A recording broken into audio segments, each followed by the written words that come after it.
Hey guys, welcome back to this channel. So I'm really excited about this recipe tonight.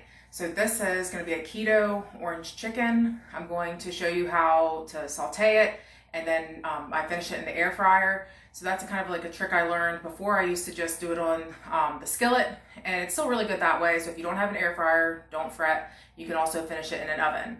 So to start, I've already cut up the chicken breast. You can also use chicken thighs. The last time I made this, I had such great feedback and everybody wanted to know the recipe, so I went ahead and wrote it down. So I'm glad that now I have something to go off of. So what I do is I just cut them into kind of nugget sized pieces, and I went ahead and put it into this Ziploc bag, a freezer bag. It just makes it a little bit easier to toss everything. So what I'm going to do now is I'm going to add a little bit of sesame oil. I'd say it's about 1 to 1.5 tablespoons in there. Work this around a little bit. Pretty simple. Now in here, this is carbquick. It's similar to Tbsp, and it's very keto, low carb friendly. It's definitely dirty keto. If you don't have carbquick, feel free to use, you can use pork rinds that have been, the food processor. You can use almond flour, coconut flour, a mixture of all of those if you'd like. I really like this because it's pretty much just kind of done. And then I've already added some salt and pepper to this as well. So I'm going to toss this in here. I'm going to shake that around a bit. And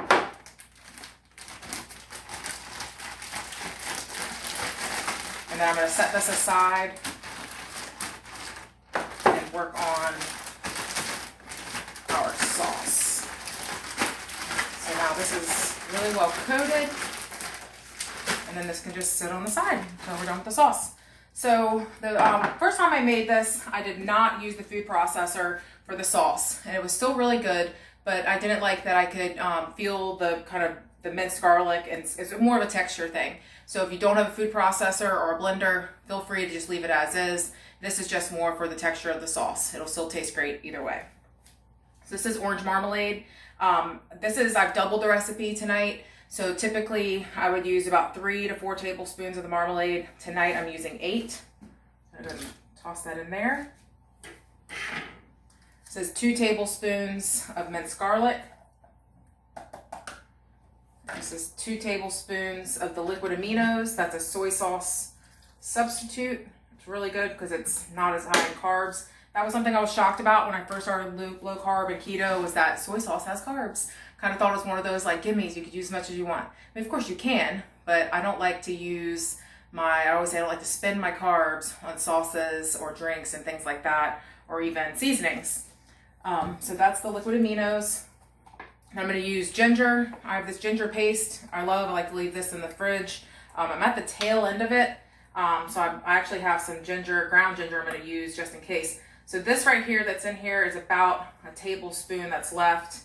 I'd say use about 2 tablespoons if you have it. So since tonight I actually didn't have as much as I thought, I am going to add a little bit of the ground ginger just as like a substitute for that. Either way is fine. If you don't have the paste, feel free to use the seasoning.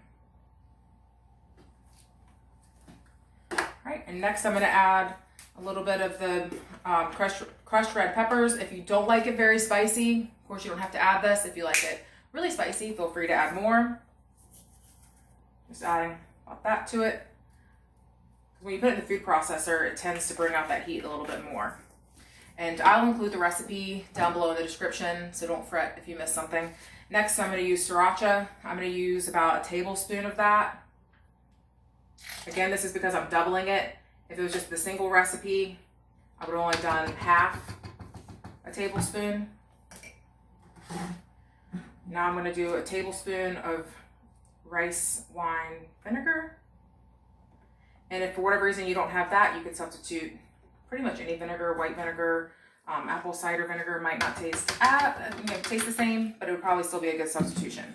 Also, this is not going to make it or break it, but I do like to add this to it. This is the G Hughes sugar-free orange ginger marinade.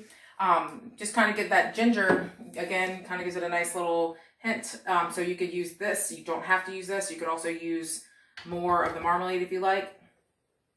So I'm going to do 2 tablespoons of that. And next I'm going to process this in the food processor, and then I'll be back to show you the next step. All right, so the next step, what we're gonna do is we're gonna brown the chicken, but this is what the sauce looks like. It looks great, it smells wonderful, and I already tasted it. It tastes great too. So I have this double skillet, and I'll tell you, this is gonna be a first for me too. I have yet to use this double one. I got this at Aldi the other day, so we're gonna give this a try. I've got a little bit of sesame oil on here that's already heated. So I'm going to go ahead and put the chicken down and brown this. Again, with browning it, we're not cooking it all the way. We're just gonna sear it on the sides. Essentially, we're getting it brown on all sides. And then after that, I'm going to toss these in the air fryer at 400 until they're crispy and done. And I'd say probably about 10 minutes. So while I go to get these on, I will come back in just a moment to show you the progress. All right, so as you can see, these are nice and brown. I've been flipping them. So one burner is cooking hotter than the other, unfortunately. So I've been kind of swishing them around and moving them back and forth. And I'm gonna go and start taking them off now. I say like this is lightly browned. I've got one more batch to put on and brown those. And then I'm going to put them in the air fryer and show you the finished product. Okay, so now the chicken has come out of the air fryer. They look great. They're nice and crispy. I also wanted to mention, you don't necessarily have to brown the chicken before putting it in the air fryer or the oven.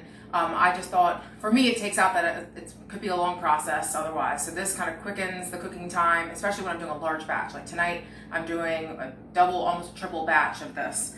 So what I'm going to do now is take the sauce, and this is kind of like a little quick trick I like to do, is put it into a smaller container. I'm going to toss probably a serving size in here. A little of the sauce on top. Shake it in this container. Of course, you don't have to do this either. You can just toss it in the bowl. You can sprinkle it on top, however you'd like. But this coats it completely, and oh my gosh, it looks so good. So now I'm going to plate this. We're serving it with cauliflower fried rice, and I'll be back to show you the finished product. All right, so here it is. I topped it with some sesame seeds. You don't have to do that either if you don't have them, no worries. And this is my cauliflower fried rice. Keep an eye out for the video of this. It'll walk you through the easy steps how to make this. And here's the finished keto orange chicken. So I hope you loved this video. This is one of our favorite meals. I hope you make this. And also, if you could just leave me a comment to let me know some other recipes you might want to see. And if you enjoyed this one, if you could like it and subscribe to this channel so you don't miss any other videos. And share this with your keto community. Thank you so much and have a great night.